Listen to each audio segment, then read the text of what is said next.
ancestors gave me gifts to read cards, predict and heal. My name is Daphne, but spirit calls me Babylon. Angels communicate through numbers. Intuition is so deep. Hi everyone, welcome po sa inyong almost personal reading. I want you to know that this is a general reading, so you may resonate po sa buong reading na ito or baka konti lamang. Take what's only yours. I also want you to know that this is a timeless reading. So whenever you find the video, the message is also meant to find you. Tingnan natin ang nangyayari sa paligid. With your first card is the Four of Intelligence and the Chariot. So, tinatamad na akong makita ka, tinatamad na akong makausap ka, parang ganon, no? Ang drama dito is someone is losing the enthusiasm to continue the relationship, no, anymore. Parang, meron lang tayong relasyon sa salita. Parang ngayon ayoko na munang idiretso. Pero I feel like hindi naman ito nasasabi pa, or hindi pa ito, pero napapakita kasi, no? It's manifesting doon sa galawan, sa pinaka-dynamic, pero hindi direktang sinasabi. So, this can be you na tinatamad, this can be your person, no? So, pwede niyong i-switch yung role. This is not super personal, almost personal, no?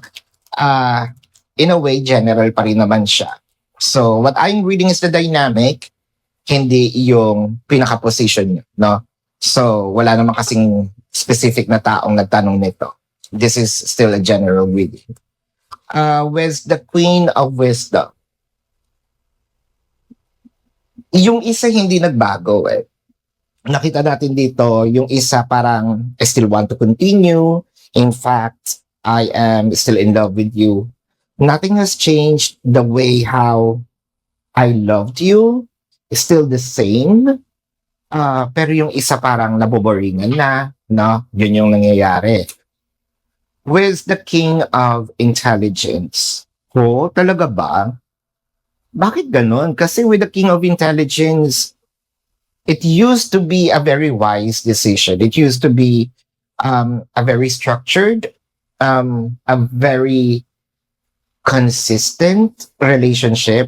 So, ano yung nangyari? Bakit may jump, no? Yun ang tanong. Yung tanong ko, King of Intelligence is clarified with the Three of Strength and the Two of Charisma. Up until someone mentioned or realized probably that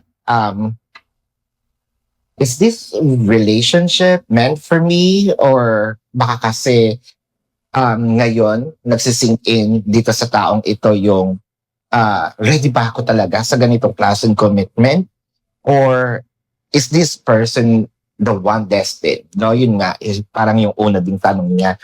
With the Eight of Intelligence. Ang mahirap kasi dito hindi sinasabi, no? Ang mahirap dito hindi mini-mention how I feel, suppressed ang feeling. Hindi natin alam kung ano yung desisyon ni person. Baka ayaw din niya makasakit. Pero either way, sabihin niya't hindi pag sinabi niya masakit. So, hindi niya sinabi na nawawala nito ng feelings, no? Pero kasi nagmamanifest siya, ganun din. Same pain, di ba? Sana sinabi na lang. Kasi sayang din yung time, no? Yung longevity, yung agony na tumatakbo yung araw. At least siya, safe siya. Alam niya sa sarili niya na I'm no longer interested, no? Eh ikaw, hoping. So, talo, di ba? With the Strength card, ay hindi pa rin talaga siya magsasalita. Whoever this is, again, it can be you, it can be your person. Parang ayaw pa rin talagang sabihin. Ngayon nga ang nangyayari is more of isang tanong, isang sagot, no? A very very transactional. No, it feels robotic. It feels not really into a good dynamic. It seems like parang business partner nga lang. Mabuti pa yung business partner may care, no? Parang bumibili sa tindahan. Pagbilan po, ano yon? O, parang 1 kilong bigas. Ito yung bigas, ito yung pera. And, no, ganun yung nagiging dynamic nito. Where's the star?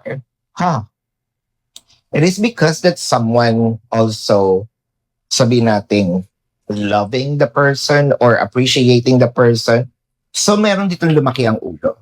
Kasi merong may iba na nagkakagusto. So, sabihin natin, nung ikaw lang yung nagkakagusto sa akin, ang nangyayari dito is, binibigay ko sa yung buong attention ko. So, may kalandian, no? Ang nangyayari dito. Since may nagkakagusto sa akin iba, I'm entertaining that person and putting those, syempre, baka first time, no? Baka may nag-glow up, tapos may naka-appreciate, and then, kumbaga, testing the waters. Wala pa naman. Nagte-test pa lang ng waters. So, wala pa naman dito yung nakipag-commit, what have you, with the hermit. Parang sinasabi dito ng universe, bibigyan ko to ng lesson, no? Either ikaw yung bibigyan ng lesson or ito yung bibigyan ng lesson. So, with the Knight of Strength, parang very saglit itong magiging ganitong dynamic. For some reason, may twist daw may plot twist. So ano ang plot twist nitong Knight of Strength? The 10 of Wisdom and the 3 of Wisdom. Hindi naman sinabi ng energy kung ano yung specifics, no? Pero ang sinasabi dito, it's because of this event, ibabalik yung kanyang emotions and much greater, hopefully, no? Na soon, pero kasi wala naman sinabi ding time frame. Knight of Strength. So, sandali lang. Pero may ibabalik. Is it temporarily with the Queen of Charisma? So, maganda naman pala yung mangyayari. Kasi the Queen of Charisma is enlightenment of them. So, marirealize niya the 5 of Charisma and the Justice. The 5 of Charisma, marirealize niya ito once you probably give them a cold shoulder or have their taste of their own medicine. Yun siguro yun. No? So, pag binigay mo sa kanila or pina-experience mo rin kung ano yung nafe-feel mo, titino naman siya. No? And doon niya marirealize na, itong taong to is para sa akin. Or mahal ko pala itong taong to. Or mahal ko pa pala yung taong to. So this is your reading. Let's check the zodiac sign. Pero bago yan, kung kayo'y nakaka-resonate, let me know sa comment section. And kung meron po kayong mga questions, dumiretso na kayo dun sa website, wag po sa email. Hindi ko sasagutin. Ang sinasagot ko sa email is yung nandun na kapag-submit na sa form. Huwag natin pahirapan ng isa't isa, no? Nandun po doon yun sa description box ng video na ito, yung link. Click the link, i-route kayo sa website. Nandun po yung name, number, QR code, amount per question. Take advantage of the 4 questions plus 1. Discounted po yun. And if you want to book a private reading, nandun din po siya. No? So this is your reading. Let's check the zodiac sign of your person. This can be their sun sign. If not, baka placement ng kanilang chart ang lumabas kung alam mo ang natal chart nila. Siyempre, reading mo to, lalabas ang iyong zodiac sign. If not, placement ang iyong, ng iyong natal chart. I'm seeing a Libra, Virgo, Capricorn, Aquarius, Virgo is dominant, no? Cancer, Pisces, Aquarius na sabi natin, Leo, Taurus, Aries, Cancer, Cancer din dominant. Scorpio is here. And Leo, Leo, nasabi na natin. So this is your reading. Maraming salamat. Love and light. Namaste. See you po sa susunod na readings. Goodbye.